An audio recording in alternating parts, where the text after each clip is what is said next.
What's going on, everybody? It's your buddy, it's your pal Spaz, Phoenix, the YWC Reality Check, here with WWE Last Week, your weekly rundown on the week that was last week in WWE. Hope you guys are enjoying this. I'm only about 2 or 3 episodes in, and I'm having a good time. I'll tell you something for free, right? Even though I said if NXT gets good again, I'll go back to doing NXT reviews properly. I do like doing this a bit more. I do like having a few notes here and there, sort of adding to it throughout the week, and having a more... This is going to sound really pretentious, but a more full conversation with you guys, and I like having the weekend to sort of put it all together. So, I hope you guys are liking it, because I'm liking doing it, and if I can balance this with, you know, previewing pay-per-views and all that kind of thing, and maybe have one review in the form of NXT, this has not been a bad thing for me. It means I can record it whenever I have time, just as long as you guys get it on the Monday mornings, and... I'm not gonna lie, it is a lot more of a relaxing task for me. I've got all my shit laid out in front of me. If you guys could picture this, you would be laughing your asses off. But there's a lot to go through. We're not going to talk too much about NXT. We're going to talk about the developments that happened in NXT, and that's about it. We are going to focus on Raw and SmackDown, because there's a lot of stuff going on. And in you guys have probably noticed, I've got sort of a wrap-up section of these episodes, and I think there's more to talk about in the wrap-up than there is in the episodes, if you get my meaning, and hopefully by the end of the pod you will, or I wouldn't have done my job then, would I? So, what did we start off the week with? We started the week off, actually, with last week's NXT's sort of mini-announcement teasing the press conference between Roman Reigns and Logan Paul, and yeah, the following day, we got the press conference, we got it confirmed, what we basically all already knew, which is that Logan Paul, of all people, is fighting Roman Reigns for the undisputed WWE Universal Championship in Saudi Arabia. Now, all the typical people lost their shit because it's Logan Paul and all the baggage that brings, and it's Saudi Arabia and it's all the baggage that brings, and why isn't everybody getting a shot, and why aren't these people getting a shot, and why aren't they making stars? But those are the same people that hate the Saudi Arabia shows and wish the Saudi Arabia shows weren't a thing, which, now, let me be clear, the people that have the problems with the Saudi Arabia shows, I'm not arguing with them, but you can't argue both. You can't say it's a bad show and then say, oh, I wanted my favorite wrestler to have a good spot on that bad show. I don't think those two things line up very well.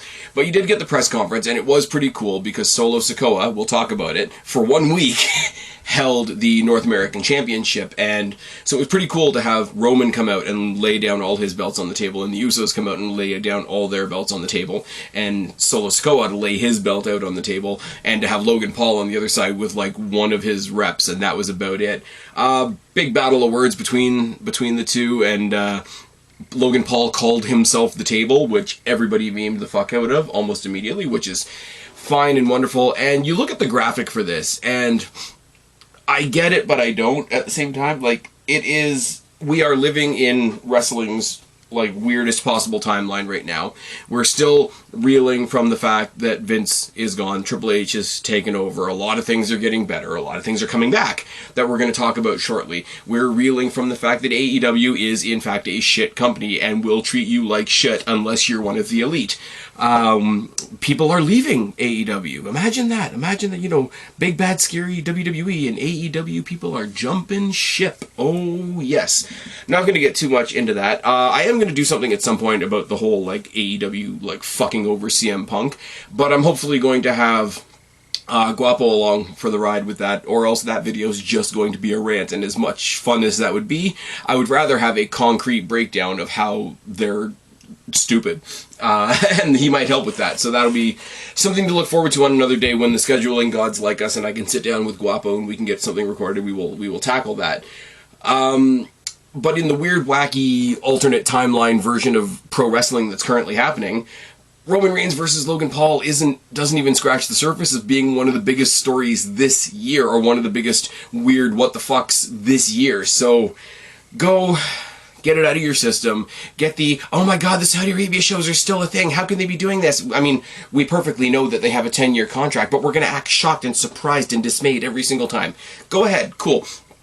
Get it out of your system. I'll watch it on the night for the freak show that it is, and everybody will get on with life. Oh my god, I'm not going to watch Raw, except you are. Oh my god, I'm not going to watch SmackDown anymore, except you are, because look at their ratings.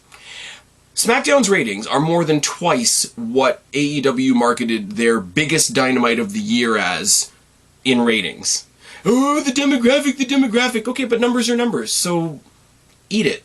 Now, speaking of numbers, where there's numbers on both sides, that metaphor is not going to work at all. Survivor Series. We went into Monday night before Raw, and the big piece of news that day was how Triple H is changing Survivor Series. And it's a 1-2 punch, really. It's one punch that's going to make everybody else happy, and it's one punch that's going to make me really, really, really happy. Now, the 1-2 punch is they're getting rid of Raw versus SmackDown, which is fine. You can take that or leave that. But they're also bringing in War Games. I love War Games. I really do. I never watched it when it was a WCW or an NWA thing. My introduction to War, and I mean, I've seen like old videos of War Games, don't get me wrong. But my introduction to, okay, the current wrestling that I'm watching right now is doing War Games, is the NXT version of War Games, which is fucking great. Which was basically owned by the Undisputed Era. Let's be real. Like, the first three War Games matches all had the Undisputed Era in them.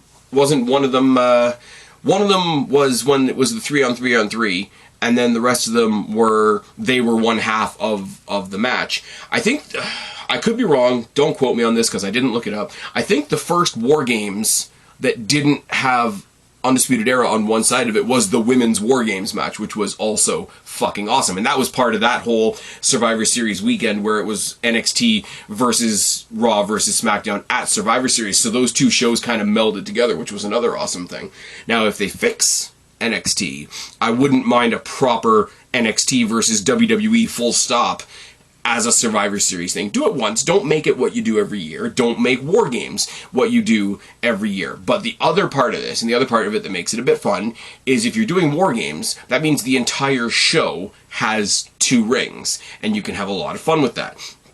Now, the other part of this as well is you got rid of the Raw versus SmackDown, which works for a lot of reasons, because Roman Reigns right now holds both championships. So in the immortal words of Simon Miller, I was really looking forward to seeing Roman Reigns face himself. Good one. Simon's a good guy. Go check him out. He's fantastic. But you could say the same thing for the Usos, and because there's only one set of women's tag team champions, you could have said the same thing for Damage Control. Would they have fought each other? All very weird. The ironic thing about it is because we are so used to the Raw versus SmackDown at this point, people were actually genuinely looking forward to the US champion versus the Intercontinental champion, which would of course be Bobby Lashley versus Gunther, which would have wrecked. And I'm not gonna lie, you could still do, and people would still be interested. And, like, you could have Bobby Lashley just show up on SmackDown one day, like, totally respectable, like, face-to-face with Gunther, and be like, hey, look, I know we're not doing Raw versus SmackDown anymore, but I also know there was a lot of people looking forward to you and me going at it at Survivor Series. And they could just have it on the card as some sort of, like, you know, special challenge, or whatever you want to call it. That could still be really good. But yeah, no, in the past, like, you would have had whoever was the Raw champions versus whoever the SmackDown champions were, and they made for some good matches, and just, in general, some 5-on-5 matches were always fun. I would rather go back to the old days when it was 4-on-4, but that's just me. There's a part of me that hopes it's not going to be Raw versus SmackDown, but there's a part of me that hopes we still have a Survivor Series match on there. Like, there's a bunch of different factions now, if you look at it. I mean, we've still got Legado del Fantasma waiting in the wings as well. So it'll be interesting to see how they fit into things. But you've got, I mean, the New Day is really a tag team right now because of Big E. We want Big E to get better, obviously. But, you know, you've got Damage Control could take on, like, add Rhea Ripley to Damage Control for a night and they could take on 4 baby faces, or you could do something else like that. I hope that there's still a Survivor Series match there. I hope it doesn't completely mask the old Survivor Series thing. People have brought up the Deadly Games tournament, but that, other than it literally happening at Survivor Series, there's nothing that made that a Survivor Series thing. It was just a one-night tournament. It was very King of the Ring-esque. And if you're going to do that while we're in the mode of bringing things back that matter, bring back King of the Ring. That's an entirely separate conversation to have at a different time, but there's no reason why you can't, you know, replace Backlash with King of the Ring, or replace No Way Out with King of the Ring. All those names that sound cool but really don't have any actual meaning. Like, what is the theme of Backlash other than it's all the matches left over from WrestleMania, and that's why they call it WrestleMania Backlash, which is also very, very lame. So Survivor Series has been fixed, according to most people, and I will tentatively agree. They're also bringing in War Games, which I think is awesome. We've got Roman Reigns and Logan Paul to look forward to at Crown Jewel, and we go on to tonight's Raw. What I thought was going to be the main event, to be perfectly honest with you. We had Seth Rollins versus Bobby Lashley for that U.S. Championship. Big thing coming out of this. I mean, it's Lashley and Rollins. They're going to have a good match. Seth is going to be the sneaky, conniving, you know, Healy little weasel and all that kind of thing. The best part of this was when Lashley was down and Rollins went for the curb stomp and he just blocked it. He just sort of stood there and Rollins sort of stood on his neck being like, what the fuck? And then the match just kept on going. But that was like, that's not something that's been done. And when you have something that hasn't been done, when it's done, it matters. Something other companies could take into account. Now, Riddle cost them the match because Riddle and Rollins have this ongoing thing, which I thought was getting a bit old, I'm not going to lie, and then they immediately proved me wrong. So if you wonder why these episodes are so positive, even the stuff that I think is going a bit in a downward direction, they managed to bring back up, and I really like that. Damage Control come out, they're having a celebration. It's 2 weeks late, but whatever. Everybody said, well, they should have had their celebration last week, and it's like, why? If you were cocky, arrogant heels, would you celebrate being champions for just 1 week, or would you just keep on celebrating it? Keep the momentum going for Bayley's obvious match with Bianca Belair at Extreme Rules. Now they're interrupted by Belair, who, you know, has to be in the spotlight of everything, and she brings out Bliss and Asuka, and she runs them all down, and it's fine. Asuka used to be this, you know, killer, and now she's like a baby face, and they made some comment. This is where I love it, though. Bayley makes some comment about, you know, Alexa Bliss recovering from her latest lobotomy, and then Alexa Bliss steps up. You guys know me, I'm really, really biased. I really like Alexa Bliss. I think because she happens to be white, happens to be blonde, she gets a lot of shit thrown at her that she doesn't deserve, a la Charlotte Flair. But she steps up, she goes face-to-face with Bayley, they set a match for later on in the night, and I'm thinking, okay, cool. One of mine is getting some focus tonight. I really like it. We get more of that on SmackDown as well. There's a little spoiler for you. But it's sort of something and nothing. Like, these three come together, the 6 of them come together, and 2 of them decide they're going to have a fight. It's pretty cookie cutter, it's pretty cut and paste, it's not going to set the world on fire, other than it gives us a main event tonight. Yes, Tony Khan, you can put women in the main event, even if there's not a title involved. Just a little note from your buddy here. Austin Theory versus Kevin Owens. Crazy somersault neckbreaker by Theory was one of the first things that caught my eye in this match. It was a great put-over effort by Kevin Owens, but there was no back down in Theory either. Those were the 2 main stories going into this match. Now, you got Owens, who can make everybody look like $1 million, and Theory could have looked like $1 million, you know, sniveling, you know, cowardly little heel, much like we saw with Rollins in the previous match. But Theory actually showed some backbone, actually showed some, no, I'm fucking in this fight, which is a step away from every other cookie-cutter sort of comedic loser heel trope you can think of. The match ends, however. I mean, Kevin Owens is on a ridiculous push right now, and Theory already has the briefcase to his name, so Owens won the match. But how did he win the match?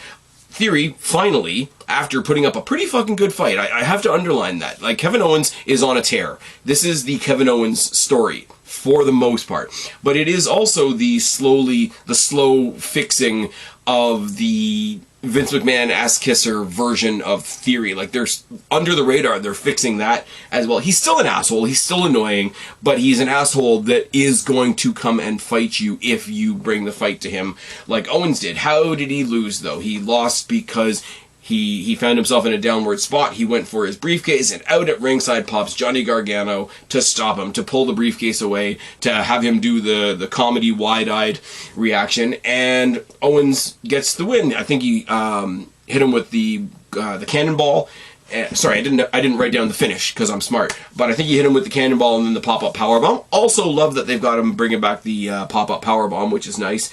It was a really cool connective thing for him to be using the stunner for a while because he was going for babyface reactions. Now that he's this, like, I don't care if you're a good guy or a bad guy, if you're in front of me, I'm going to kill you, like, guy, like the best version of a tweener, you don't need to be doing a stunner for pops anymore. You can do the pop-up powerbomb, you can do the apron bomb spots, and as I said, we can see a little bit more of NXT Kevin Owens. After the match, Owens fucks off. He's got his finality with Theory. Gargano droops over him, laughing at him, just sort of taunting him a little bit with his own briefcase, and then drops the briefcase on his nuts, because why not? And everybody's like, oh, this, already they're ruining Johnny Gargano. They're not making him a good babyface. A good babyface can still have a sense of humor. A good babyface can still have a sense of comeuppance, if that makes sense. So Gargano dropping the briefcase in the nuts, symbolically, because it's like, hey, you were about to use this on somebody else. How does it feel to be put on you?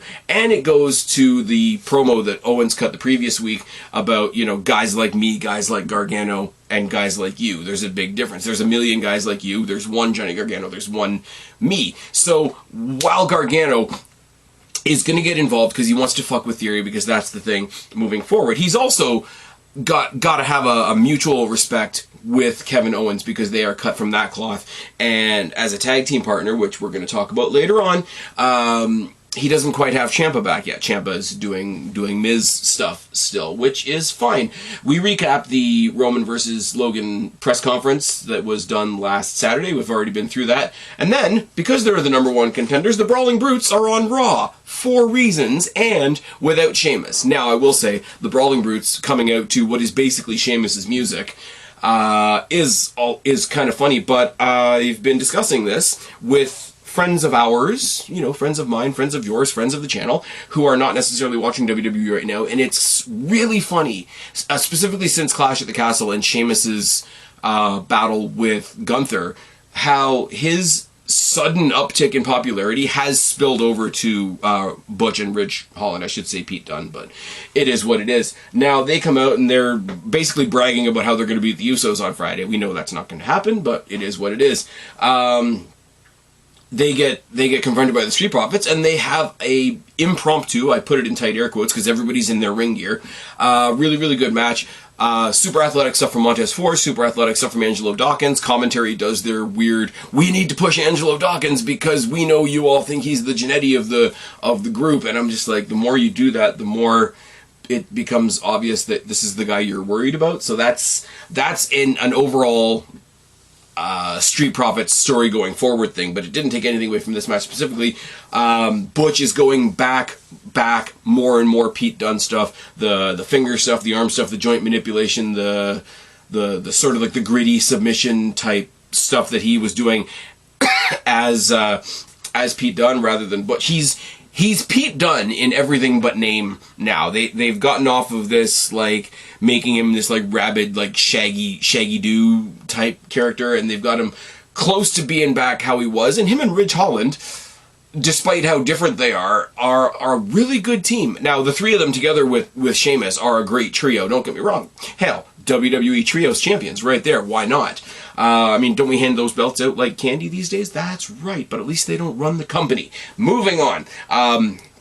They make a really good team despite how different they are, which is cool, and obviously they get the win to perpetrate their match on Friday with the Usos, and it kind of contributes to the Street Profits as well, because they do have this sort of on-again, off-again, are they going to split the Street Profits, are they not, which I don't know if they are or they're not, but if they are, they're on quite a losing streak right now, which is sort of going up under the radar, because usually their matches currently are about whoever they're facing, and this was no exception. This match was made to make the Brawling Brutes look good before their title shot on Friday. But while all that is happening, they're also getting this losing streak. So if they do decide to pull the trigger and one of them goes heel, you could say, hey, I'm walking away from you because, hey, we haven't won a match in a fucking dog's age. Everything works.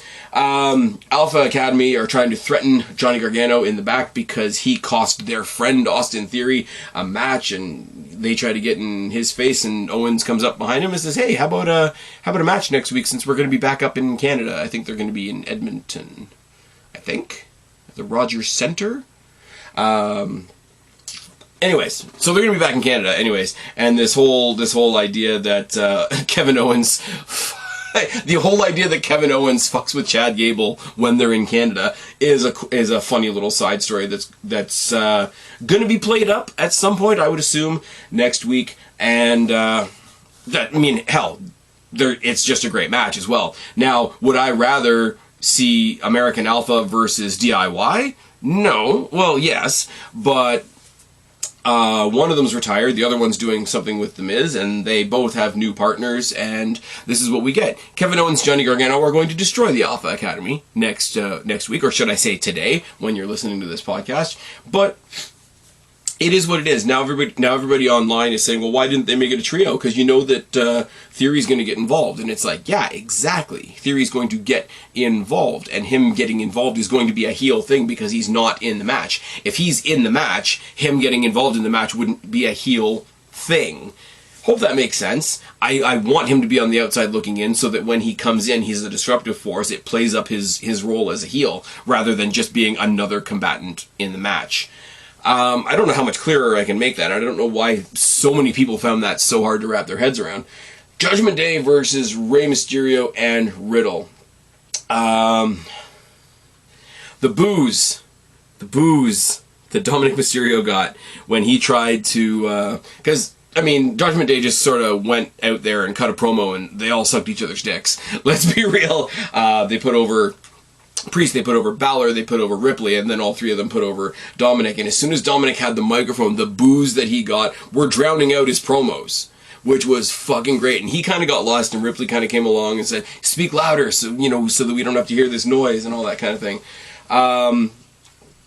Rollins comes back out during the match to attack Riddle. Ray chases after Rollins, and there's a big mess. On the outside, I will say, we all know Dominic Mysterio is not the best actor in the world, but Dominic trying to get involved in the match, trying to block his dad, when his dad grabs a chair and he sort of falls to his knees with his arms out and says, go ahead, Dad, hit me, go ahead, Dad, hit me.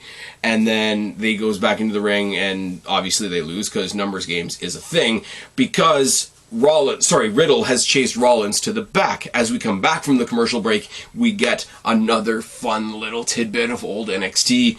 Rollins is there. He's like, you want me at Extreme Rules? You can have it. You name it. Riddle, I want you in the fight pit. That's it. That's all he needed to say. Riddle, one of the first guys to ever, I think the first guy to ever be in the fight pit, because wasn't it Riddle versus Thatcher? Am I thinking about that correctly? But Riddle, the MMA guy, the guy from the fight pit, is challenging Seth Rollins to a fight pit match at Extreme Rules. So, we're going to have two different types of rings at Extreme Rules, and then at Survivor Series, we're just plain out going to have two rings. The setups for these next couple of pay-per-views are going to be very interesting visually. I know we always talk about, why don't they make a different stage? And it's like, well, yeah... That's one thing, and it's definitely an apt criticism, don't get me wrong. I do as well, along with the rest of you, think that they should change the stages. But there's more that you can change about a wrestling show than just the stage. Now, I don't think it went very well, but back a while ago when SmackDown was simulcast with that music festival thing, and they had a wrestling ring out on the stage there, and people were on the ground walking up on the stage watching the wrestling happen. Now, that wasn't pulled off very well, in my opinion. It didn't look very well on TV. But I do want to give them the credit of they tried to do something totally outside the box. And it looked different, and it looked cool. And it was shot from the stage side, which in wrestling terms would, I guess, be the hard camera side. So you had that entire festival audience behind it. So from a TV perspective, the visual of that was so different and so unique that it was, even though I think it was bad, it will stick out in your mind as something that was different. Now, in this case, where are they going to put the fight pit? We know when it was in the Performance Center, they just put the fight pit right next to the ring, and then that was that. But you're going to be doing this in an arena, like 2 rings for the War Games. We know what that looks like. What do you do with the fight pit before and after that match at Extreme Rules? I don't know, but I'm willing to give them the chance Show me. Give my eyes something different to look at. It's not that hard, but at the same time, it's very hard. People focus way too much on the stage, which is definitely an issue, but there are other things you can do to make a show look different. You can shoot it different. You can shoot from different angles. You can have different people directing the camera cuts, etc. You can get Kevin Dunn off of production. It's another story for another day. But we have the fight pit at Extreme Rules, and that's fucking amazing. We have Miz TV, where the guest is supposed to be Dexter Lumis. Miz comes out, talks about himself, talks about how he's been tormented by Dexter Lumis and all that kind of thing, and the entire time that he's been talking, you see a knife come up through the canvas, and Dexter Lumis pokes his head out like an evil whack-a-mole, tries to pull the Miz into the what was it, when it was Kane or when it was Bray Wyatt? Oh, he's dragging him to hell, but Dexter Lumis isn't supernatural, he's just kind of a serial killer, so he's literally dragging him under the ring, which doesn't quite work, but it's, for the goofiness that it is, it absolutely works, because Ciampa then grabs the microphone and keeps bopping him on the head to get Miz out of the hole, and then they have a big stare down with the hole in the ring as Dexter Lumis's head pops up one more time, and Miz and Ciampa fuck off. Is this dumb? Is this dumb? It's absolutely dumb. I fucking love it. I don't even care. Dexter Lumis popping his head up. I want a regular show, like a regular Raw, to go on where like nobody notices that the cut has happened because they're fighting at the other side of the ring, and just in random matches, I just want Dexter Lumis's head to pop up, because Dexter Lumis Whack-A-Mole should be a video game, should it not? It is kind of a bummer because it still involves Tommaso Ciampa, who I would love to see get back together with Gargano at some point. Either he stays a heel and you reinitiate the Gargano-Ciampa feud, or eventually you put DIY back together and Gargano successfully pulls him away from The Miz. Either one of those stories would be absolutely fantastic. We quickly go to a graphic where it's announced that we're going to get Priest versus Riddle next week on Raw. Should say tonight, sorry. Time travel is a thing. But then they're laughing about it in the back, and they're all talking about, you know, how Rhea Ripley is Dom's daddy, which is weird, and how Priest is going to take him out on the town and get him shit-faced and all that sort of thing. And then Finn sort of steps away from the rest of them, and he approaches AJ Styles, which I thought was very cool, because A, obviously Bullet Club connection, that's fine, but B, also they teamed up against the Judgment Day initially, and Finn's sort of gaslighting him a little bit, saying, hey man, I haven't heard from you in a while, like, what kind of friend are you, what type of thing, like, are we good? And he says, well, you turned your back on me. I never turned your back. I during the Judgment Day, but I haven't done anything to you, which is a valid argument. I mean, if you want to take the Finn Balor stance, and I know Finn Balor is supposed to be the heel, but he's made a decision for his career and with his actions towards other people, but he hasn't done anything to AJ. AJ, on the other hand, is casting judgment on him, ironically enough, no pun intended. So Balor's the one that could, by all rights, be offended in this scenario, which is kind of odd, because, I mean, AJ Styles is becoming one of those people that we all know that hasn't really been done bad by anybody, but is going to cast judgment on somebody because they're seen as the bad guy. So if I cast judgment on him, then I'll be seen as the good guy. And we all know people like that in real life. But, I mean, Finn gives him a hug and says, I'll always have your back. And I thought they were going to too sweet, but I don't think they did. And then it cuts off. Now, once again, does this lead us to AJ Styles sort of saying, you know, I haven't done much recently. Maybe I do need to think about rejoining my brother over there. Or does it lead to AJ Styles joining some kind of team against the Judgment Day? Or just simply reinitiating a feud with Finn Balor? Because we all know the one time we got them properly, that one time where I think it was like the Mumps went through WWE and they had to remove Bray Wyatt and they had to remove I think it was Roman Reigns. That's when we had Angle in the Shield for a night, which was awkward. But the only time we had Finn Balor versus AJ Styles one-on-one on pay-per-view was kind of an accident. And then everybody went nuts because it was a great match and they did the too sweet at the end, and everything was tickety-poo. But I don't think we've had a proper feud with these guys, so that would be fun in its own right. Like, even if you take away all the Judgment Day stuff, which I think is great, by the way, the more obnoxious they get, the better. And the fact that they're now on this sort of recruitment tour, like they tried to recruit Riddle, Finn Balor's now going to try and recruit a friend. Rhea Ripley has corrupted, quote unquote, Dominic Mysterio. They are a obnoxious bad guy group, but they're also in recruitment mode, and I think that's always a cool thing to see, because now they've each tried one. I go back to it. If Balor is trying to bring in Styles, if Priest maybe is the one trying to bring in Riddle, because that's the match we're getting next week, and if Rhea has already successfully brought over Dominic, each one of them are picking their next, members, brothers, sisters, whatever you want to call it, and I think that's a cool story to tell. I don't think you go and like double them in size automatically. Look at something like the Bloodline, which we're going to talk about later. Add one at a time. Add Jay. Then have Jimmy come back. Then have Jimmy's mind turned. Then have somebody like Sammy come in and want to be part of it because he sees how powerful it is. Then have all of them taken out and pick up Solo Sikoa as a new alternative. And then, before you know it, you've got an army that's believable, not just, hey, I picked a bunch of random people from catering, so to speak. We got a great video package on Alexa Bliss, much deserved in my opinion. I'm sure it pissed off all the right people. And then in the main event you had Bliss versus Bayley, which was a great match. Everybody was fighting on the outside until Asuka goes for a hip attack and rams her own hips into the steel steps. Heels get the advantage. After that, Bayley gets the win. There's a 3-on-1 beatdown on Bianca Belair, and Bayley finally says, okay, all right, I accept. I'll challenge you for your title, and I'll do it at Extreme Rules. As she says this, as she's standing over an unconscious Bianca Belair, which is always nice. It's always good to see. You don't want to see people getting too high on their own shit.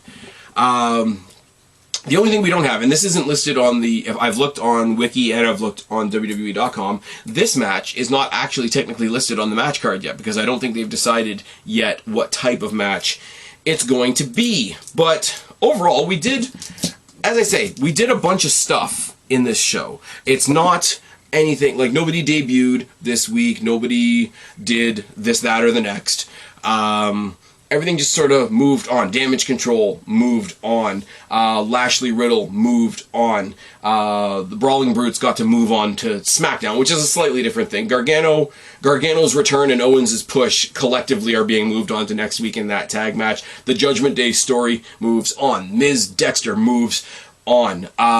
The possibility of now a Finn AJ feud moves on, and we get Bayley and Belair confirmed for Extreme Rules. Everything just kind of worked. If you guys remember when I did old school black and white NXT reviews, there was a lot of episodes, like especially as we got closer to a pay-per-view, where I was like, nothing really exciting happened on this show, but it was all very functional. And that sounds like a criticism, but it's not. It's like, tonight wasn't exciting, but it's got me excited for fill in the blank. And that's what this Raw was for the most part. NXT is more of a mixed bag right now, because we know this is the first of 2 pre-taped shows because they're getting ready for the new Black and Gold NXT. There's really only 3 stories to take away from here. You got Nathan Frazier defeated Axiom in their best of 3 series, so now they're one apiece. The match was insane for 2 guys that I don't know, and I keep saying it like this. Once again, this is not meant to be a negative thing, but for 2 guys that I don't know, I got into the match. I'm very much a case of, I'm going to be much more into the match, even if it's not great, if I know who the guys are. These guys, I don't know from a hole in the ground, and they still had me on the tick for their entire match. Go back, check it out. It was really good. But the show started with Solo Sikoa and Carmelo Hayes in the back with Shawn Michaels, and they're talking about the North American Championship. The Solo won last week. Shawn Michaels was saying, like, it wasn't a sanctioned match. You didn't even win the fan vote. You're not even on the brand anymore. I have to ask you to hand over the championship. I wish you a lot of good on whatever you're going to do on SmackDown. I know you're going to kill it. And he sort of walks out with his hand held high because he never lost the title. And he just sort of says to Carmelo, it's like, hey, I told you I had next. And he's like, yeah, you had next. And then Carmelo thinks the title's going to be handed back to him. But no, Shawn Michaels says, no, you're not going to get it either, because you did, he sort of gave him a pride goeth before the fall speech when he's like, well, you did accept the match, and you did lose. So now the title's held in abeyance, and in 5, I think it's like either 5 or 6 weeks, at Halloween Havoc, let's not let that go under the radar. Halloween Havoc is returning, not as an elevated weekly episode, but as a proper Saturday night. It's still in the Performance Center, don't get me wrong, but it's got its own night. It's on a Saturday. It's a actual premium live event, and I'll do the wavy arms like Simon does. Halloween Havoc is back, and it's going to be treated properly. And by the time we get to that, we will be into whatever this new black and gold NXT is. So for me, you guys know me, outside of wrestling, love movies, love creepy movies, love fucked up movies. The idea of Halloween Havoc coming back to NXT in the first place was great. When they got Shotzi Blackheart to host it, that was fucking great. And then they tried to do it in the, you know, Rainbows and Butterflies, Unicorn Farts NXT, and it really didn't hit the same way. The fact that Halloween Havoc is going to be the first pay-per-view under the banner of this, whatever this new black and gold NXT is going to be a litmus test for what this NXT is going to be, in my personal opinion. Now, add to that, we're going to have a 5-way ladder match for the NXT North American Championship. It's going to be Carmelo Hayes, who was the former champion, so he gets a bye, I guess. And we're going to have qualifying matches for the other 4 spots. I think I've got the 5 correct. It could be 6. Don't quote me. I could be wrong. It's going to be Carmelo. It's going to be Oro Mensah, who debuted on this week's episode of NXT and got a win over Grayson Waller with help from Apollo Crews, because Apollo Crews can see the future even though his eye is bleeding. I haven't talked much about the Apollo Crews gimmick because I don't really know what to say about the Apollo Crews gimmick. I'm not going to lie. Now, this is the perfect example of, you know, we always complain whenever there's qualifications for anything, whether it's a ladder match, whether it's a... the classic example is the Elimination Chamber, right? Like, they do 5 qualifiers and then like a last chance battle royal thing. I think Grayson Waller is going to fall into that category because Grayson Waller is somebody you want in this ladder match. But Oro Mensah, who's a brand new guy debuting on the show, who you would also like to see in that ladder match, and could use a win over somebody who is as established as Grayson Waller is. Now, the 2.0 version of NXT isn't great. There's a reason I stopped reviewing it. But in that time, there are guys like Solo Sikoa, like Carmelo Hayes, like Trick Williams, like Grayson Waller, who did get over as much as you can get over in that Rainbow Factory. So, what do? You kill 2 birds with 1 stone. You have Oro Mensah go over Grayson Waller, and it's like, oh, here's this new unknown quantity that's going to be in this ladder match. How's that going to factor in? You got a bit of intrigue, and you can still do the last chance battle royal or whatever the case may be, and throw Grayson Waller back in there anyway, because now you got Oro Mensah, who's the brand new guy who's trying to prove himself, and Grayson Waller, who's been embarrassed by the new guy and wants to get some revenge, probably in that match. Great. Fantastic. Now, are they going to put our Apollo Crews and his bleeding eye in the match as well? I don't really know. Wes Lee was also offered a bye into the ladder match and said, no, I want to earn my way in instead. Now, super babyface thing to do. It's like, no, I don't want any handouts. I want it to be earned, right? But you did earn it by winning the fans' vote last week. So they've gone a little too far in that regard in trying to make him like the super babyface. But does anybody think that he's not going to be... It's Wes Lee. Like, on the main roster, it would be like saying if Montez Ford was a singles guy, it would be like having this ladder match and not putting Montez Ford in it. Because he's fucking fantastic, and he needs something. He really does. I'm sorry, like, he's a great guy, but he still feels like one half of a tag team when he comes out because they fucked over his tag team partner. We don't need to talk about that. But, so you've got Carmelo in there, who's great, who's main roster ready, who doesn't need to win this, but it would be kind of cool if he did. Oro Mensah, who was apparently on NXT UK, but who the hell watched NXT UK at the end there? I'm going to guess Grayson Waller. Wes Lee is facing Tony D'Angelo next week for his qualification, and I'm saying that in tight air quotes, but you're probably going to have Wes Lee, and I don't know who else you throw in there. Maybe an Apollo, maybe... I don't know who else. I really don't. It would be cool if the third match in the best of 3 between Nathan Frazier and Axiom was a qualifier for the ladder match, because watching those guys this week, they absolutely would add to it.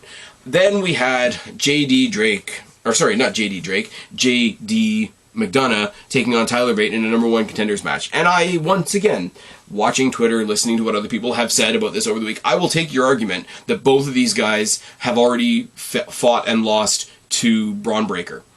Braun Breaker has destroyed both of these guys individually, so why are we having a losers number one contenders match? I get it. It's fine, it's true. But it's for what we get next. I don't know what to say about the match. If you saw these guys fight in NXT UK, you know it's going to be a hard-hitting combination of brawling, high-flying, submission stuff. Pretty much all the things that I like about Pete Dunne. Tyler Bate being the guy that's small and always surprises you with how strong he is. JD McDonough doing excellent, despite what most people say with this whole psycho go ahead and hit me, I'm gonna like it type character, was all good. JD McDonough wins with a top rope Spanish fly followed up by the Devil Inside, which is a really good, I think it's kind of funny. Devil Inside was a play on his last name when he was Jordan Devlin, but he's not Jordan Devlin anymore. He's JD McDonough, and the JD is Jordan Devlin, let's be real. But I think it's funny because it used to be people used to say it all as one word, because it is a pun, because it is the Devlin side. They used to say it like that, but now that it's not his name anymore, the commentators make a point of saying the Devil Inside. And I just don't think that's necessary. I think if you know, you know. If you don't know, it doesn't save you from anything, so that's fine. And the one thing that I had spoiled for me before I watched the show, after the match, was the return of Ilya Dragunov, who had apparently been out with injury, which is why NXT UK had to have a brand new tournament to crown Tyler Bate as their champion, so that they could do the champion versus champion match that was all done out of order, that everybody lost their minds over. But Ilya Dragunov is back. If you know what he's like, he's fucking crazy, and he sort of stood between JD McDonough and Braun Breaker, and it was announced later, I think on Twitter, or it might have just been listed on Wikipedia later on when I went to look. It is in fact a triple threat match between JD McDonough, Braun Breaker, and Ilya Dragunov for the, I guess, the singular unified NXT championship. Now, if it was me, and I want to be selfish, I would have not done this number one contenders match had Ilya Dragunov interfere in the match so that there was no winner, and just made it a fatal four-way. Because Tyler Bate's awesome, and the minute I saw him on main roster NXT, I'm like, it's good. It's really, really good. So we've got two matches set so far for the Halloween Havoc show. Like I say, the first premium live event of the new NXT, I guess, 3.0 era. And there's a couple of things I want to say. Most of them have to do with the North American Championship. Now, was it kind of lame that he won the North American Championship and got to hold it for a week? Yes, absolutely. They could have done a lot. If you listen to last week's episode, I speculated on a lot of different things that they could have done to make that mean more, to have a bit of cross promotion between SmackDown and NXT, but I understand that those two brands are on different shows, and do the networks want to be advertising each other? I get the practical excuse me, the practical elements of that. But also, if you think back all the way to Paige coming to the main roster and surprising AJ Lee and becoming the champion on Raw, they did it back then. They made her relinquish her NXT championship because obviously she had moved forward, she had found a new home, and she was going for different things. So it might not be the most exciting thing, but it does mean NXT has at least been consistent with people that have won titles and thought they were going to carry them to the main roster. Now, people are going to say, well, what about Dolph Ziggler? Well, Dolph Ziggler was somebody that came in for a cup of coffee to quickly put Braun Breaker over. So I think if you're writing the rule book, there's your rule-proving exception, so to speak. But now we get into, not only have we gone with the NXT history of how they treat those titles in those situations, we also kind of go into the history a little bit of the North American Championship and ladder matches. Because right now we have no champion. We are reintroducing a brand new North American champion on Halloween Havoc in, 5 or 6 weeks. And the original North American Championship was a ladder match. And yes, trust me, I know some of these people that I'm about to list off are canceled now, it's fine. But the matches were great. The original match was TakeOver New Orleans, when it was Dream versus Lars versus EC3 versus Ricochet versus Adam Cole, Bay versus Killian Dane. Who's going to argue with me that that match wasn't a lot of fun? TakeOver 30, you had Gargano, Grimes, Priest, Bronson, and Dream. Again, Diddler Dream we could do without these days, but who's going to argue with me that the match at the time wasn't great? And even in the 2.0 era, at Stand and Deliver, you had Carmelo versus Santos versus Solo versus Grimes versus Waller. And who's going to argue with me that that wasn't great? So they've sort of, and I'm not going to say that it's 100%, it's not carved in stone or anything like that, but there is a history and a link between multi-person ladder matches and this particular title. Multi-person ladder matches where nobody's the champion going in, and this title. And I think for all the flaws of what they've done, this one week reign that Solo Sikoa had, which wasn't great, I'll admit it. Even the stuff that's not great makes sense if you think back on it with an objective eye and whatever. So now that's NXT all sorted. So now we move over to SmackDown, and SmackDown has my loosest notes ever because I was watching it when I was really tired, so this should go by in a flash. We start off, and this is why I say the Sami Zayn story is the best mini story within the best story, which is the Bloodline, in all of wrestling. Period. Number 2 would be CM Punk and MJF. And then you've got every other story in wrestling, and somewhere near the bottom you've got Kenny the Beta and the wannabe cowboy. Roman comes out, he comes out with the full Bloodline, and Jesus Christ, like I said a minute ago, the way they slowly built this group. Roman adds Jay. Jay brings in Jimmy. Jimmy had to get his mind turned. Sammy came on his own because he saw the power that was being created by Roman Reigns and his group. And then finally Solo Sikoa being conscripted into the group at Clash at the Castle. That means more when it's built slowly. And when you see them all on the stage at once, it does have an impact. And it's just a thing. And what I love, and what they've done the past couple of weeks even, is as the Bloodline get a new t-shirt or a new merch or new hats or whatever, Sami Zayn has the one t-shirt that he's worn since the first time he started trying to suck up to Kevin Owens. And I think, or sorry, not to Kevin, to Roman Reigns. Kevin Owens is going to probably come into the story way later.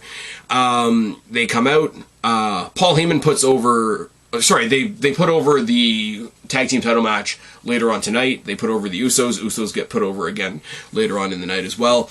They put over they skim over the fact that Solo Sikoa is no longer the North American champion, but Paul Heyman puts him over, says he was sent by the elders to take care of his tribal chief so that the Usos could go on and create their own destiny. And I thought that was a very interesting, cool part because it lets the Usos kind of be on their own, but not really.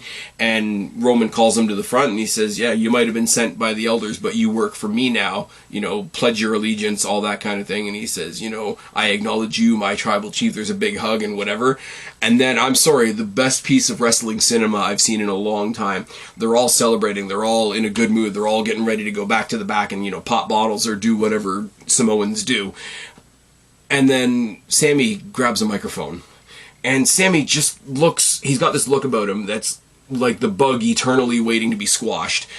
And it's just, you know, I just wanted to take a second, you know, I know I'm not really part of the family, but you guys have accepted me anyways. And Roman, I accept you as my tribal chief too. And Roman gets all serious. And it's so good. It's all in Sami Zayn's face. He looks at him and he says, "What are you doing? You know, you're just tagging along with us. Like you're not really part of this. You're just hanging on. Why are you wearing that t-shirt? Take it off." And Jey Uso at this point, who's the other like absolute superstar of this whole story, looks like he's about to bust in his jeans. Starts yelling, screaming, "Yeah, take it off. Take the shirt off. Take it off." And he says, "No, I'm not kidding, man. Like, take it off. I never want to see." Crawls out of his skin practically and tears the shirt right off Sami Zayn's body. And Roman just says, I never want to see you in that shirt again." Long pregnant pause until he finally cracks a smile and he says, "'Cause I got you a new one."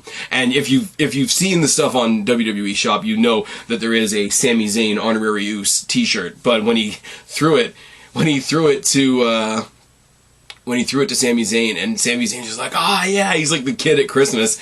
And again, Roman smiling and laughing and like, you know, like a parent glad that his kid liked the present, right?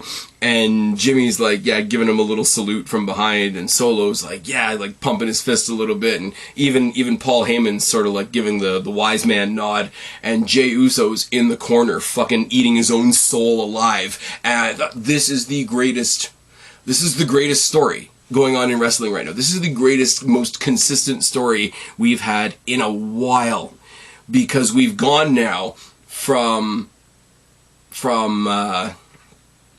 I don't know how you say this, from him being the joke, from him being the guy's like, oh, who's this funny guy, to Jimmy kind of liking him, to Solo liking him and respecting him immediately, to Roman being like, yeah, you know, you're not bad.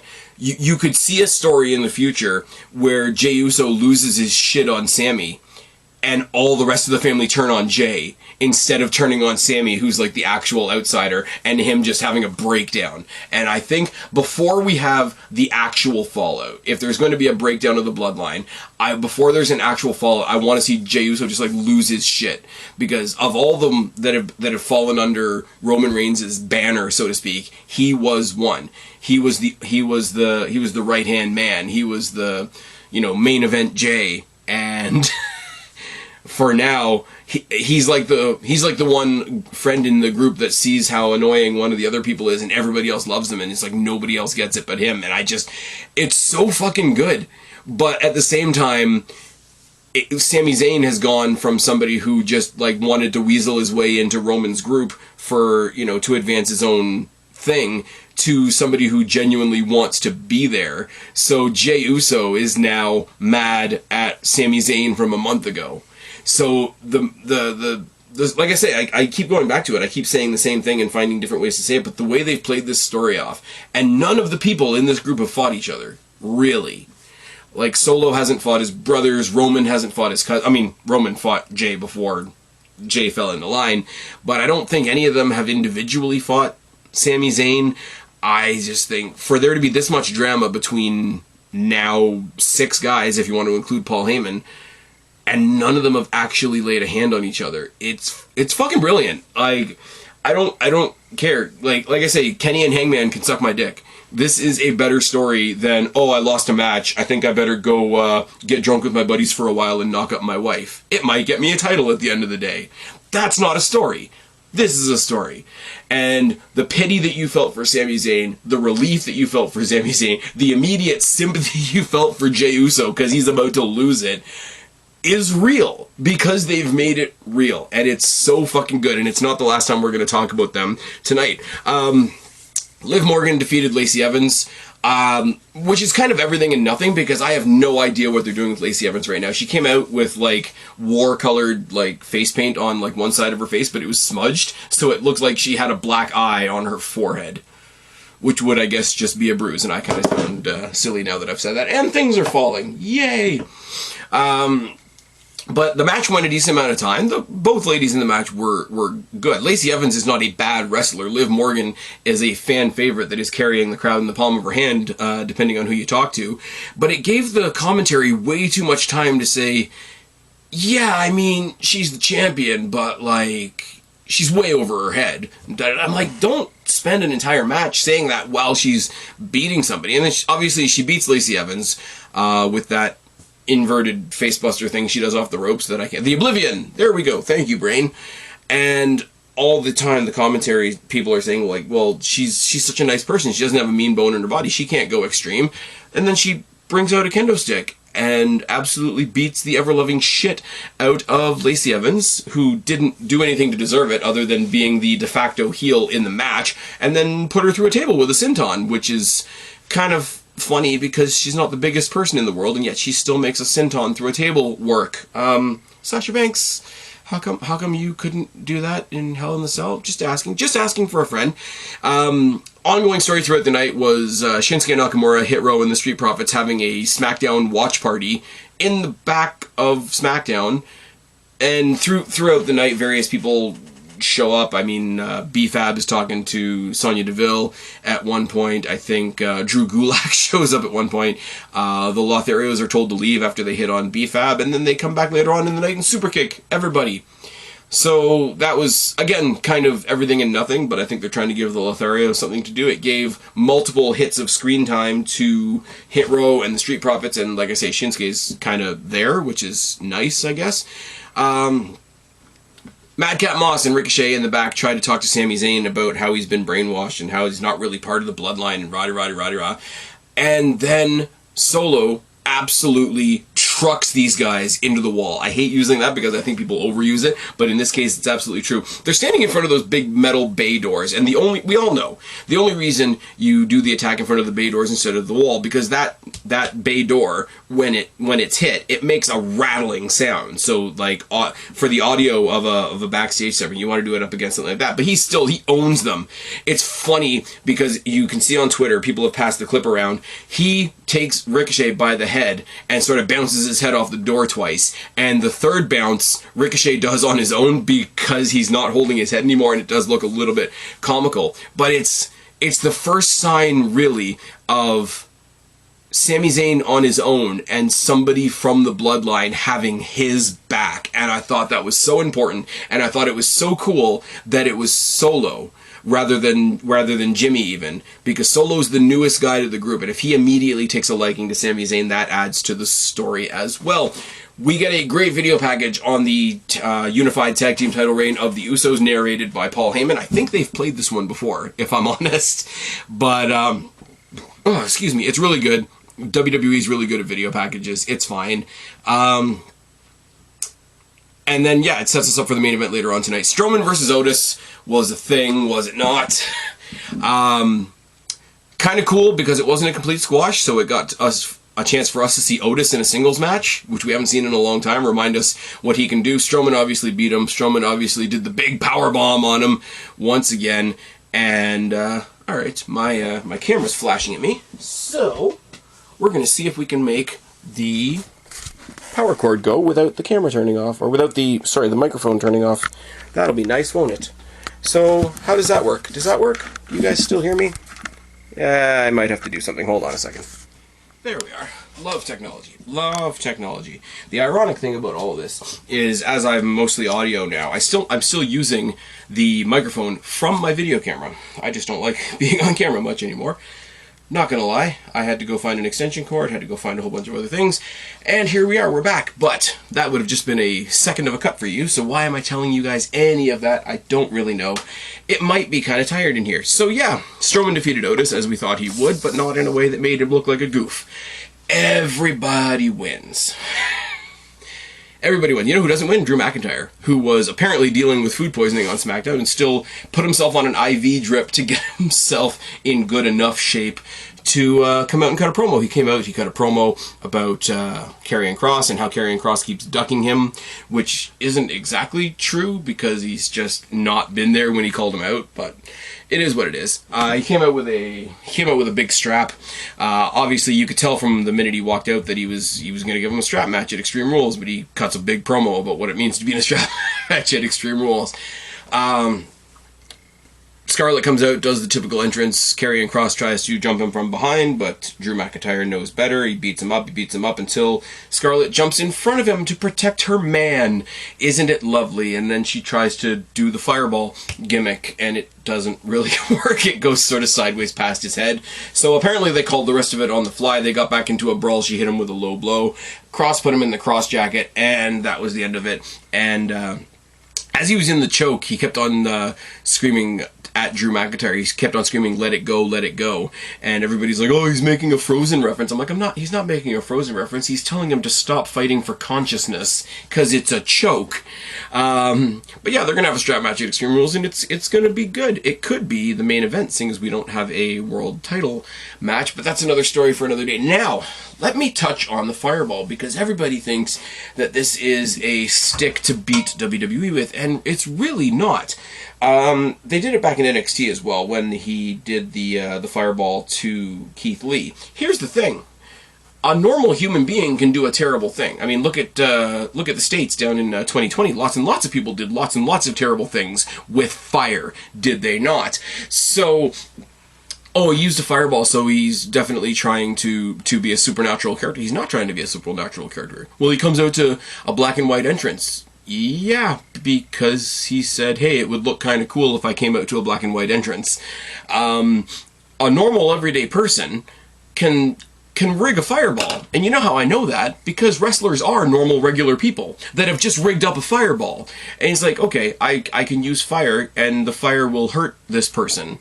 A normal person can think that, and as I say once again, go back 2 years, normal people, or I hesitate to say normal people, but regular humans, shall we say, were using fire to hurt a whole lot of people, and buildings, and whole cities. And I don't think they were supernatural beings. I think they were just assholes. But that's another story for another day. You can just say, hey, my girlfriend can distract you with a fireball, and I can hit you in the nuts. Or, hey, you can open up what you think is a NXT title contract and get a fireball in the face and not be able to fight in said championship match. That doesn't have to be a supernatural thing. It really, really doesn't. Undertaker coming down, resurrecting himself, crawling out of the dirt after a buried alive match. That's some supernatural shit. You can complain about that if you want to, but then you can just go outside and touch grass. It's just fine. We get the announcement that in 2 weeks at the season premiere, whatever that means, of SmackDown, we are getting Gunther Sheamus 2 for the Intercontinental Championship. And again, people go off about, oh my god, it's just another rematch, it's just another rematch. Okay, how many times did they do Punk and Mox? Anyways, moving on. Moving swiftly on. Shotzi's face turn continues as she helps Raquel Rodriguez in a 3-on-1 situation against Damage Control, which is good. It's rumored that she's bringing her tank back, which is also good. The match itself was actually Raquel versus Dakota, and commentary actually played up the history between Raquel and Dakota on NXT, which will always make me happy. I mean, Shotzi and Raquel fending off 3 people. I mean, you're stretching believability. Now, if she had come out with, like a newly cleared to wrestle Aaliyah, and now you're building to another ladies trios match, that would have been fine if they do that at Extreme Rules. Even if Aaliyah's not 100%, you can hide that in a trios match and have her come in, do a couple of spots, and leave. Which I think they should do, actually. A little bit of comedy here. We had the New Day versus the Maximum Male Models. Now, if you want to be a stickler and say that the New Day should be doing better things with their time, I won't argue with you, that's fine. But the Maximum Male Models are fun. Remember fun. For those of you that remember Mansoor when he first debuted, Mansoor's way better than anybody gives him credit. Oh, he's just that guy that they push super hard on the Saudi shows. And it's like, well, they should have been pushing him on Raw and SmackDown and NXT as well, but, you know, God forbid. And, I mean, Massey used to be Mace from Retribution that you guys didn't like anyway, so what are you complaining about? What I like about this is you had Max and Maxine Dupree, yeah! At the outside, Maxine grabs a camera from one of the cameramen and starts taking pictures of the guys in the ring, and because they spend way too much time posing, the New Day get the win. Max loses his shit, beats his jacket around the desk, and leaves the rest of them there while Maxine Dupree and her boys are still sitting there at ringside. We go one more step farther to Max Dupree being gone and the return of L.A. Knight, yeah, and that's all you need. This took like a couple of minutes. You could have gone and taken a piss while this happened. It's fine. Usos versus Butch and Rich was a... Butch and Ridge. There we go. English. Words. Words are important. Sheamus and Solo and Sammy are all on the outside. They're brawling on the outside while the match is happening on the inside. Now, what we saw of the match was really good. You got the Usos, who are super over and sort of come off as being sort of undefeatable at the moment, versus Pete Dunne, who's Pete Dunne, Ridge, who's like his Diesel, I guess, if you want to make a really loose comparison. Really good. Like, hard-hitting Ridge stuff, absolute bone-cracking joint manipulation stuff, and Usos doing Uso stuff. And I know that sounds cliche. It sounds like I'm doing the Lucha Things joke, but like, we know what to expect from the Usos because they're fucking fantastic. Take your focus out to the outside. Sheamus, Solo Sikoa, and Sami Zayn brawl on the outside. They're quickly joined by Imperium and Gunther to put out Sheamus to plug their match for 2 weeks from now. And because of all the kerfuffle let's just say all the kerfuffle on the outside, Usos do retain, but you know what? They're gonna retain anyway, aren't they? At this point, at least there's a. I know protection booking isn't everybody's favorite thing, but Butch and Ridge were not going to win this match. At least now you've got a reason that they didn't win the match, and that's fine. And oh, the headline of the night is no, we did not in fact get the Fiend. We are going to talk about that shortly. Now, let's look forward to next week. Alpha Academy versus Gargano and Owens. Riddle versus Priest. Apparently, according to Twitter, we're getting Sami Zayn versus AJ. So, Bloodline crosses all other lines. Awesome. NXT next week, you've got Wes Lee versus Tony D in a ladder qualifier match. You've got Cameron Grimes versus Joe Gacy in their quote-unquote final match. Brooks Jensen and Josh Briggs are taking on Gallus. I don't really know why. Caden Carter is taking on Nikita Lyons, which I think is meant to promote the fact that Nikita Lyons and Zoe Stark are going to get their tag team title match. Maybe at Halloween Havoc. I'm not sure. I could be putting that together. And I swear I heard this, but I can't find it listed anywhere. I think Mandy Rose is defending her unified NXT Women's Championship against Fallon Henley. But I could be wrong. I could have misheard that. They could be saving that for the first proper black and gold NXT episode. On SmackDown next week, we've got Shotzi versus Bayley, which is going to be awesome. We've got Solo and Sammy taking on Madcap and Ricochet, and we've got the Lotharios taking on Hit Row. Now, before I get into the takeaways, I do want to give WWE some credit. Surprise, surprise, I'm giving WWE credit because it's deserved. Right up until the last days of Vince McMahon getting screwed out of his job, the biggest criticism, and it was absolutely true, was there was no long-term booking in WWE. Things were changing on the night, shows were being rewritten as they were happening, etc., etc., etc. Nothing connected. You couldn't depend on the thing you were enjoying this week even being a thing next week. That's absolutely true. As I say, I always have to balance out the two things. Yes, I think Vince McMahon got absolutely fucked out of his job. I think Vince McMahon absolutely got fucked out of his company. But that doesn't change the fact that, of course, Triple H is making it a fuck ton better. Now, instead of not even being able to book week to week to week, WWE, think about this for a second, are simultaneously promoting 4 pay-per-views. Extreme Rules, we got Liv versus Ronda in a no DQ. We've got Bayley versus Bianca in a who knows what the fuck it's going to be match. You got Riddle versus Rollins in the return of the Fight Pit. You've got Drew McIntyre taking on Karrion Kross in a strap match. At Crown Jewel, you have the absolute spectacle that is Roman Reigns defending the Unified World title against Logan Paul. At Halloween Havoc, you've got Breakker versus JD McDonough versus Dragunov, and half of an already established ladder match for the vacant North American Championship. And look forward to Survivor Series, where yes, we are getting the return of War Games. Tell me the last time any company, Impact, AEW, WWE, NXT, tell me the last time any company has simultaneously promoted 4 pay-per-views. You can't do it. You can't do it. Now, takeaways from this week. Obviously, Roman versus Logan is a thing. The Fight Pit coming back is a thing. War Games coming back is a thing. I do want to send a quick shout out to WWE because video packages are a thing. They are becoming a weekly thing, and I think that's awesome. We did it initially. In the first couple of weeks, we really put a heavy focus on the Intercontinental title itself and the US title itself. We ran back-to-back weeks of promotional material for those belts specifically. Then we got into individual stars. We got one for Alexa Bliss on Raw, and she wasn't even in a title situation. We got one on SmackDown this past Friday for the Usos and their tremendous reign as tag team champions. WWE have taken what they do for a pay-per-views kickoff, for a pay-per-views pre-match video package, and how good they are at all those. Because even at their worst, WWE has always been good at the production, the video package side of things, and they've applied it to weekly programming, and that is fucking fantastic. The Halloween Havoc ladder match is a good way to resuscitate something really kind of bad that they did with the title.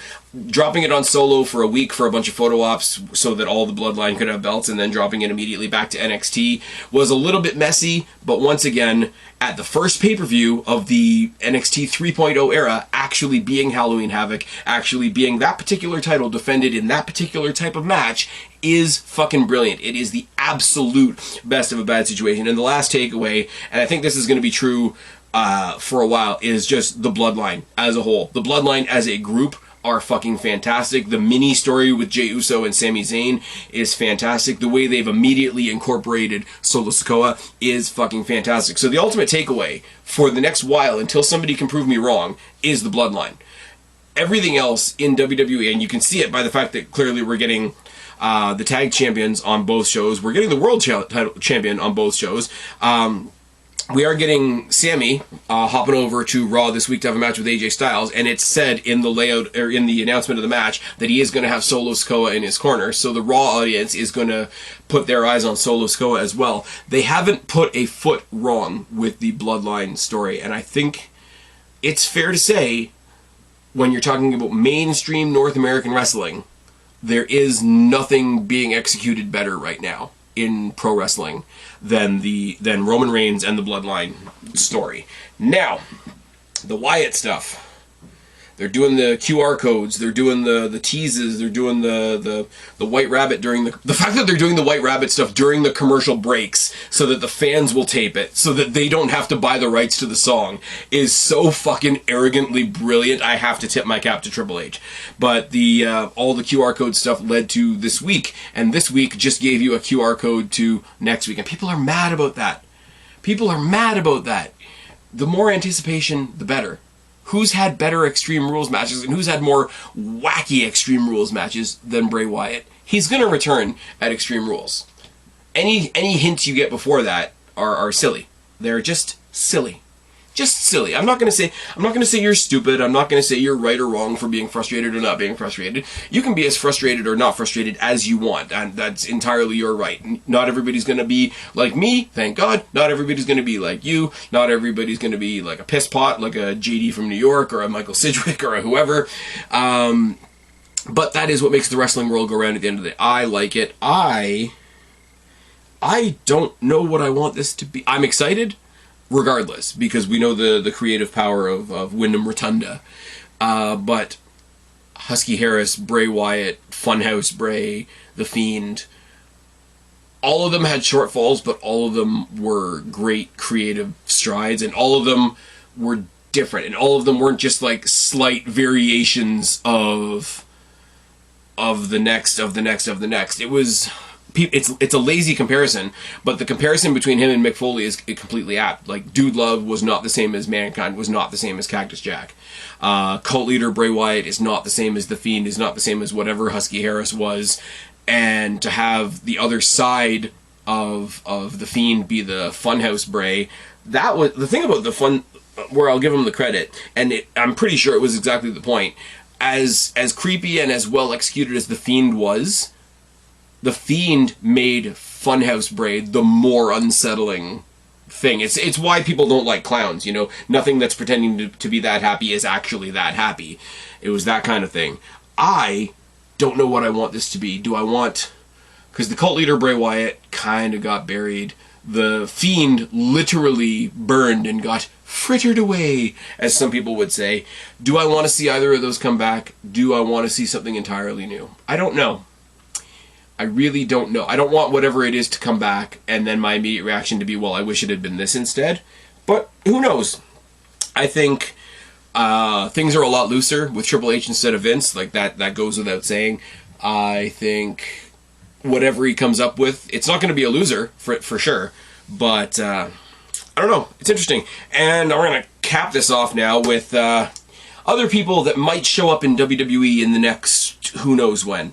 Legado del Fantasma officially made their leave from NXT a while ago, so they're still on the cusp. I wonder when they're coming in. I wonder who they're going to go against. Legado del Fantasma versus the Brawling Brutes would be a nice trios match, I think. I don't know whether they'll do that, because SmackDown feels pretty loaded for what is the shorter show. with Johnny Gargano making his recent return, you gotta wonder if and when Candice LeRae will be joining us. I mean, obviously, if she decides to stay at home and be the mom and let him do the wrestling, that's entirely fine. Rumors were swirling around Clash at the Castle about Tegan Nox, which would have been really, really awesome back then. But, I mean, Tegan Nox is Tegan Nox. Tegan Nox can come back at any time and be a welcome addition to any women's roster. Madison Rain's doing her thing over in AEW, which lends itself to more and more rumors of Tenille Dashwood coming back to WWE, which I think would be awesome. The latest two to sort of really, really want to leave the promised land of Tony Khan, and that's Malachi Black and Buddy Matthews. Do they come back? Do they come back? Do they come back to WWE? And everybody's shitting on Malachi Black because he's leaving the promised land, and when the Buddy Murphy thing gains more traction, I'm sure he will too. But let me say something. When they were both in WWE, Aleister Black and Buddy Murphy, they sort of out of nowhere had this series of matches on Raw, and it went for weeks, and it felt like they just had a dead spot on the card, and it's like, okay, send them back out. They seem to be doing a good job. And it was something to look forward to, and I don't think we ever really knew the beginning and the end and what started it and why it went away, but I would like to see that. I would like to see them come back as a tag team. I'd like to see them come back as rivals. I would love for them to, like, shoot a YouTube video, right? Shoot a YouTube video of them fighting outside an AEW, and you couldn't do this on WWE programming because, like, copyright and all that sort of thing, but show them fighting over what the House of Black should be. And then Brody King just walks away and says, you guys are both idiots, get out of here. And then they fight out of the parking lot. They fight out of the parking lot, they fight out of the parking lot, and the video just kind of ends.